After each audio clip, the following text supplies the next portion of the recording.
តម្លៃមាសកើនឡើងថ្លៃនៅព្រឹកថ្ងៃច័ន្ទនេះថ្ងៃច័ន្ទនេះតម្លៃមាសមានការស្ទុះងើបឡើងថ្លៃខ្លាំងហើយព្រឹកនេះតម្លៃមាសកើនឡើងថ្លៃដល់$531ក្នុង1ជីក្នុងមួយតម្លឹង$5,316បើហាងឆេកអន្តរជាតិជាអោន$4,415ក្នុង1អោននេះគឺជាហាងឆេកមាសគិតត្រឹមម៉ោង9ព្រឹកថ្ងៃទី17ខែ8ឆ្នាំ2026នេះតម្លៃមាសបោកផ្សារជួញដូរគឺមានការងើបឡើងថ្លៃហើយនេះគឺជាការព្យាករណ៍សម្រាប់សប្តាហ៍នេះយោងទៅតាមការវិភាគរបស់ Life Finance និងប្រភពផ្សេងទៀតបានព្យាករណ៍តម្លៃមាសនៅក្នុងសប្តាហ៍នេះនៅចន្លោះថ្ងៃទី17ទៅថ្ងៃទី23ខែសីហាឆ្នាំ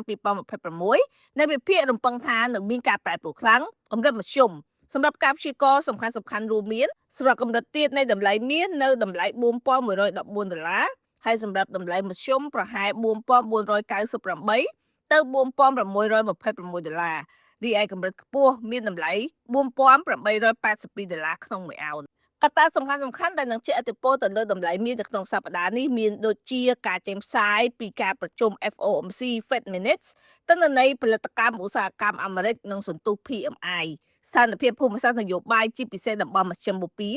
ការរំពឹងទុកទៅលើគោលនយោបាយអត្រាការប្រាក់របស់ធនាគារកណ្ដាលសហរដ្ឋអាមេរិក Federal Reserve ប្រសិនបើទិន្នន័យសេដ្ឋកិច្ចបង្ហាញសញ្ញាខ្សោយឬបង្ហាញថាធនាគារកណ្ដាលបង្ហាញសញ្ញានៃការរក្សាអត្រាការប្រាក់ឬទម្លាក់នោះតម្លៃមាសអាចនឹងងើបឆ្ពោះទៅរកតម្លៃខ្ពស់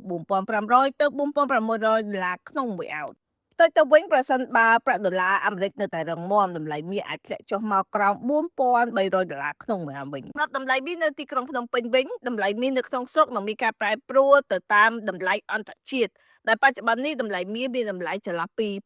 $5,270ទៅ$5,280ក្នុងមួយតម្លឹងនេះគឺជាហាងឆេងមាសគិតត្រឹមម៉ោង9ព្រឹកថ្ងៃទី17ខែ8ឆ្នាំ2026នេះសេចក្តីសន្និដ្ឋានតម្លៃមាសនៅក្នុងសប្តាហ៍ក្រោយនឹងត្រូវបានគេឃើញថាមានទិសដៅវិជ្ជមានក្នុងកម្រិតមធ្យមប៉ុន្តែនឹងមានការប្រែប្រួលខ្លាំងអាស្រ័យទៅលើទិន្នន័យសេដ្ឋកិច្ចអាមេរិកផងដែរអ្នកវិនិយោគគួរតែតាមដានយ៉ាងជិតស្និទ្ធនិងគ្រប់គ្រងហានិភ័យឲ្យបានល្អព័ត៌មានខាងលើគឺផ្ដល់ផលវិជ្ជមានសម្រាប់តម្លៃមាសសម្រាប់បងប្អូនដែលអត់ទាន់បានទិញមាសក៏ដូចជាកំពុងមានចំណាប់អារម្មណ៍ក្នុងការស្វែងយល់ក៏ដូចជាសិក្សាបន្ថែមពីរបៀបនៃការទិញលក់មាសតាមរយៈប្រព័ន្ធធនាគារអរលោកស្រីអាចធ្វើការនៅតំបន់នេះខ្ញុំផ្ទាល់សារាសាន់ដេតាមលេខទូរស័ព្ទ095 722